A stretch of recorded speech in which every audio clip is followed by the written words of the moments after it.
It's Ramsey Dewey and Jordan Chow. We're here at the Extreme Fight Laboratory because we're extreme scientists and we're going to teach you something extreme.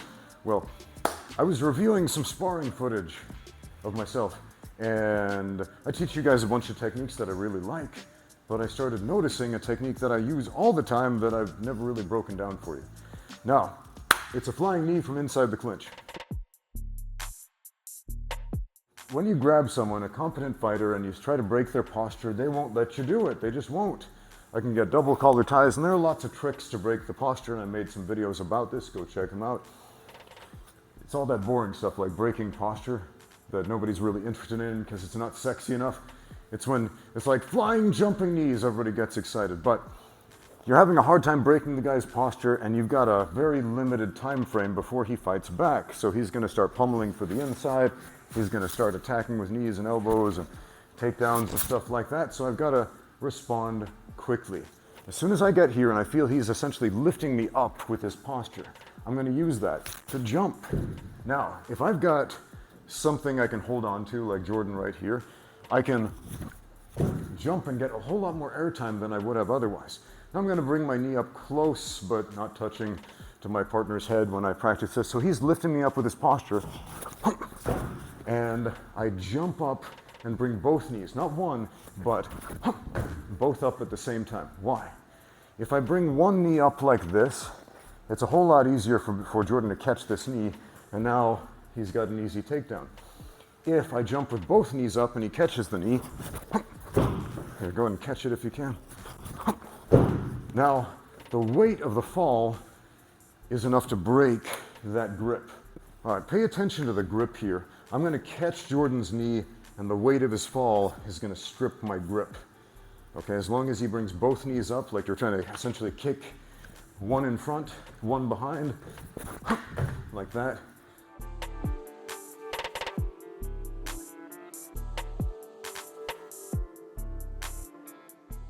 It makes it incredibly difficult to sustain a grip on the leg.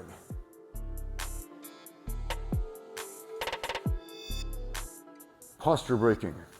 There are tons of tricks you can use to break the posture, such as a reciprocal pull. He's pulling up, so I pull down and I release, I pull down and I release, and I do this a bunch of times. So if I do it fast, it's going to look like I'm shaking Jordan's head. But again, it's pull very hard, release a little bit, pull very hard, release a little bit. Now the jumping knee gives us a very dynamic blast of a reciprocal pull. So he's pulling up, I jump, and then notice on the way down, we can often break that posture and now, lock up something like a quarter Nelson or just slam another knee or throw him, something like that. So this can be a great way to break the posture, especially of a tall guy with really good unbreakable posture. Up, down, broken, over the top, head kick while he's still down. And now he's bearing the momentum of me falling. So one more time, we're out here fighting. I move into the double collar ties, jump, boom. And you might notice now his posture's broken. He's going to fight furiously to get back up, and often we can set up a right hand or a left head kick off of that.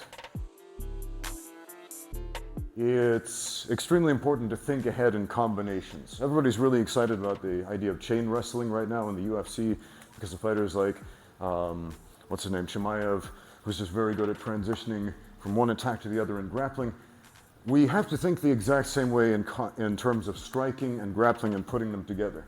Not just chain wrestling, but chain fighting, right? Link your striking and your grappling, because they're the same thing. Fighting is one thing, it's not a bunch of separate compartmentalized things, right? So after I do this technique, there's a split second where his posture is broken down a little bit, but he's immediately going to start fighting back. And if I don't capitalize on that moment, he's going to get back out. We're going to go back to step one, unless that knee knocks him out, which it might, but he might have his guard up and block that. So I'm counting on one thing, not the knockout. I'm counting on the fact that I can break his posture for a moment. So here's something that I like to do.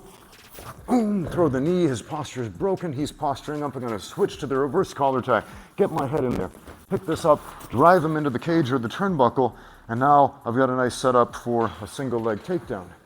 So one more time, punch into the clinch, jump, boom, his posture is broken, aim, push him into the ropes, And now we can start setting up our single legs and jump on him past the guard, etc. The point is just think ahead, man, just think ahead. If you're not familiar with this technique, I got a whole video about it. Essentially, we're moving from a collar tie to a reverse collar tie. Get my head right there on that frame so it's nice and close so I can push with my body. This free hand comes down here, grabs the knee, pushes in. And I like to finish this up against a barrier like the wall, the cage, the turnbuckle, or the ropes. Because if I'm out in the center here, Jordan has too many options to escape, to frame, to make space.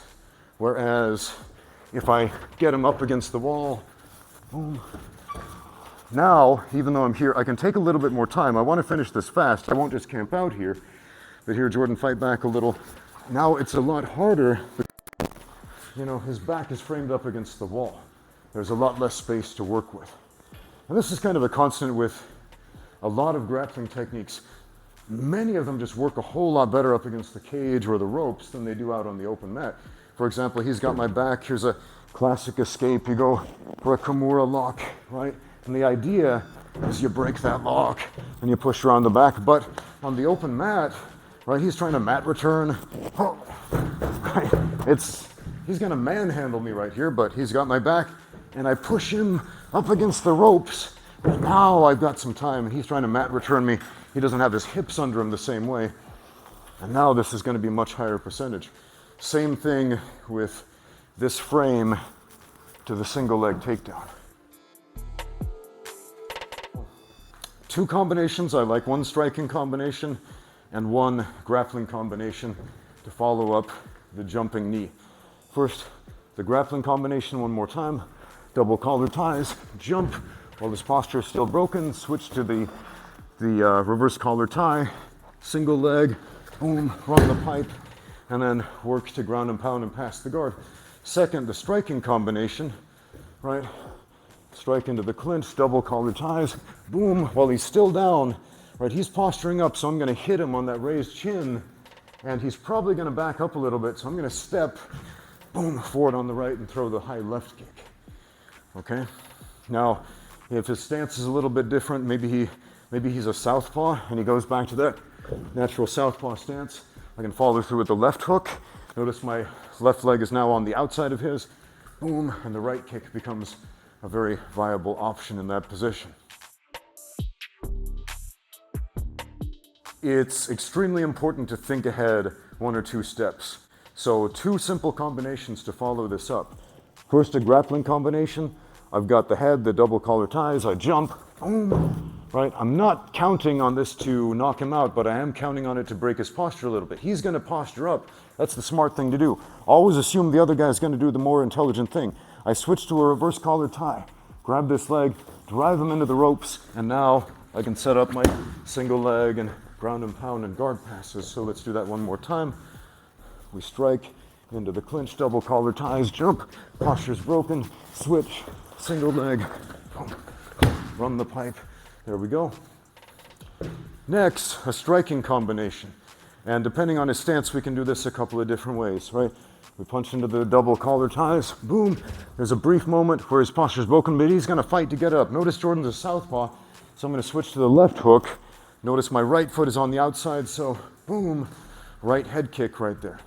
If you're not familiar with this concept, if you're fighting a southpaw and you're orthodox, you're in this open stance, get your lead foot on the outside, and he's set up for a straight right down the middle or a right head kick off to the side there.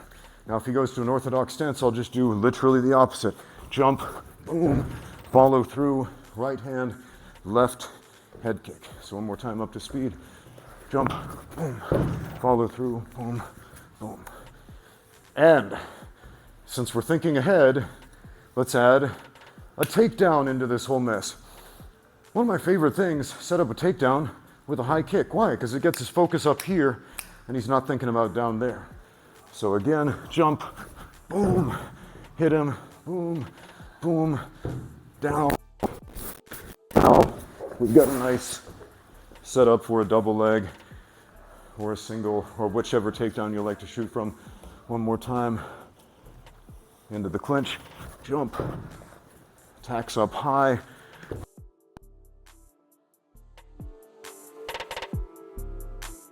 And always give the other guy the benefit of a doubt that he's going to do the most intelligent thing, right? I see so many, especially like self-defense style videos, where they assume if I do this move, boom, it's gonna knock him out and he's gonna fall on the ground, and then I'll be able to do my wrist lock and tear the remaining flesh off of his body like Shida Kim or something like that. And you might get the knockout, but a lot of times you won't. So, and a lot of times people, I don't know how many videos I've seen where it's like, knee him in the guts and he'll just double over and stay down, and then you can do whatever you want from here. No. No, in my experience, you pull on someone, they pull back.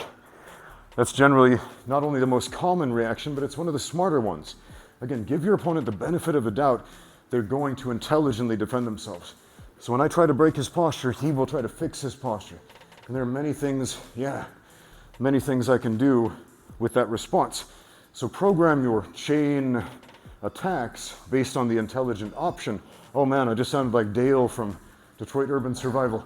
This intelligent option can increase your chances of winning cage fights. But, so we pull down, he's gonna pull up, right? So if he's focused on coming up, I can focus on coming down, right? Doesn't have to be these cookie cutter combinations we just spelled out for you.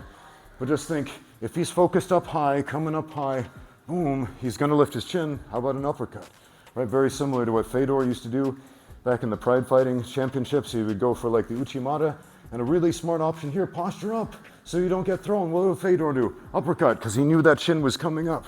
So why not exploit that, right? So always ask yourself, what is the most probable intelligent reaction to what I'm gonna do here? So again, if I do this, boom, and I switch over to this reverse collar tie, how is he probably gonna react? I'm pushing him, so he's probably pushing back. I'm up here against the turnbuckle, right? He's got his leg to the outside. Maybe I can capitalize that, come over here and sweep him, right?